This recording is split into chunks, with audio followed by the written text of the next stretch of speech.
पिछली वीडियो में हमने HTML के एलिमेंट्स को पढ़ा था और उसमें चंद टैग्स देखे थे।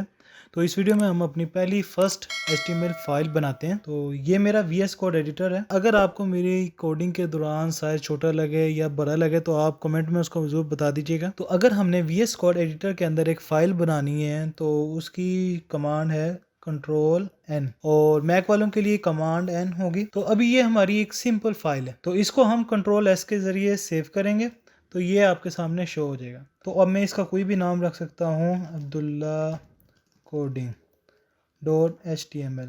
ये चीज़ बहुत अहम चीज़ है, इस पर मैं थोड़ा सा आपको बताता हूँ कि ये HTML दो चीज़ों में फ़ायदा देती है हमें। एक तो हमें कोड एडिटर को बताती है कि जो हम जिस पे हम अभी कोड लिखेंगे, काम करेंगे, तो वो एक HTML फाइल है। दूसरा हमारे एक ब्राउज़र को बताती है कि ये HTML फाइल है। चलें यहाँ पे सेव करते हैं। तो अभी आपको देख रहा होगा कि यहाँ पे एक लोगो नज़र आ गया, लेकिन मुझे ये पसंद नहीं है। जिसको ये पसंद है तो वो बाय डिफ़ॉल्ट रहने दे। तो मैं उसके लिए एक एक्सटेंशन करूँगा। यहाँ पे जाऊँगा, यहाँ पे लिखूँगा मटीरियल आइकन्स। तो इसे मैं कर लेता हूँ, इसे मैं इंस्टॉल कर लेता हूँ। तो इसे मैं बाय डिफ़ॉल्ट अब मटीरियल आइकन थीम पे क्लिक कर दूंगा। तो अब आप ये देख सकते हैं कि HTML का लोगो यहाँ पे नज़र आ जाएगा आपको। अब मैं इसे दोबारा बंद कर देता हूँ। अब ये फ़ाइल आपकी सेव हो चुकी है। तो आप देख सकते हैं कि हमारी फ़ाइल यहाँ पे सेव हो चुकी है। तो एक तो तरीका ये कि हम राइट क्लिक करके ओपन विद में जाके गूगल क्रोम में जाके खोल सकते हैं, इंटरनेट एक्सप्लोर में खोल सकते हैं और एज में खोल सकते हैं, या फायरफॉक्स में भी आप खोल सकते हैं। अगर आप मैक यूज़र हैं तो आप सफारी में भी खोल सकते हैं। तो इसका एक तरीका तो ये है। दूसरा ये कि ये मेरी by default he Google Chrome में आ रही है, क्योंकि मैंने अपने विंडो मशीन के अंदर जो अपना ब्राउज़र बाय डिफ़ॉल्ट रखा हुआ है वो गूगल क्रोम रखा हुआ है। तो तीसरा तरीका है कि हम इसको सिंपली ड्रैग करके अपने गूगल क्रोम पे लेके जाते हैं, तो वो ये हमारी फ़ाइल खोल देगी। अब यहाँ चंद चीज़ें बहुत ज़रूरी है। ये मेरी बिल्कुल इस टाइम प्लेन आ रही है, क्योंकि इस टाइम हमारी जो वेबसाइट जो सेव है वो बिल्कुल प्लेन है।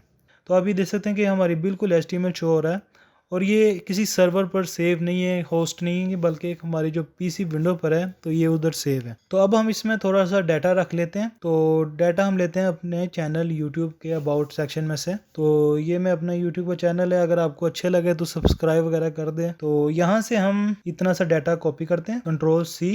तो यहाँ पर हम अपने कोड एडिटर में आगे Ctrl+V की मदद से इसको सेव कर देते हैं।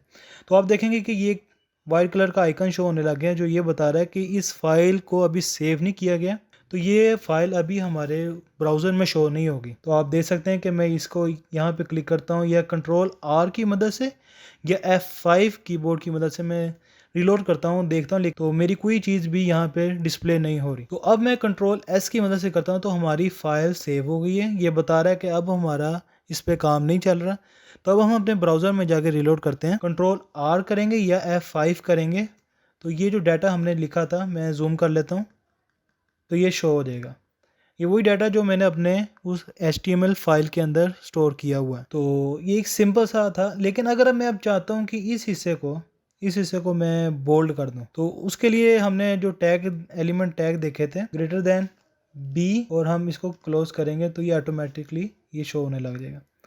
तो ये अपने आप ही कोड एडिटर का एक फंक्शन है कि वो एंडिंग टैग बना देता है। तो इसकी एक और कमांड मैं आपको बता देता हूँ। यहाँ पे जाएंगे, सिंपल अपने कीबोर्ड से B लिखेंगे और जो टैब का होता है कैप्स लॉक के ऊपर वाला बटन, उसे प्रेस कर देंगे तो आपका ऑटोमेटिकली ये टैग बन जाएगा। मैं आपको दोबारा बता देता हूँ कि जब हम किसी भी जगह पे, यहाँ पर अगर हम दोबारा नीचे जाके यहाँ पे अगर हम B लिखेंगे और दोबारा टैब के बटन पे लिखेंगे तो ये आइकन बन जाएगा। अगर हम आई लिखेंगे और ये टैब के बटन पे क्लिक करेंगे तो इटैलिक का बन जाएगा।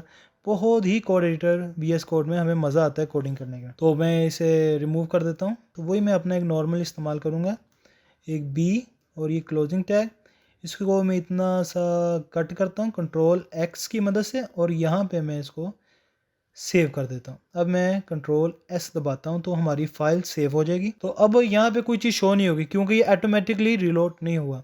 तो हम Ctrl+R दबाएंगे, तो आप ये देख सकते हैं कि हमारा ये वाला हिस्सा जो हमने वहाँ पे बोल्ड रखा था, कि कोड एडिटर को बताया था कि टैग्स की मदद से कि इसे बोल्ड कर दो, तो उसने बोल्ड कर दिया। लेकिन एक सवाल है कि अगर ये यहाँ पे एंडिंग टैग ना लगाया जाए तो दोबारा फाइल को हम सेव करते हैं तो क्या होगा। तो अभी तो मुझे कोई चीज़ शो नहीं हो रही, लेकिन जब मैं इसको रिलोड करता हूँ तो आप देख सकते हैं कि तमाम डाटा को बोल्ड कर देगा। जब हमने ब्राउज़र को ये बताया कि इसका फर्स्ट टैग ये है, तो ब्राउज़र ने अगले पर काम करना शुरू कर दिया, और जब उसने देखा कि इसका एंडिंग टैग नहीं हो रहा तो वो आगे चला गया। उसने अपने जितने भी आगे हिस्सा है उस सबको बोल्ड कर दिया। तो इसमें हमने देखा कि एक सिंपल सा HTML की फाइल किस तरह बनती है और सेव किस तरह होती है और हमारे ब्राउजर में शो किस तरह होती है। नेक्स्ट वीडियो से हम HTML के टैग्स को एक एक करके पढ़ेंगे और अच्छी तरह से पढ़ेंगे ताकि आपको अच्छी तरह समझ आ सके।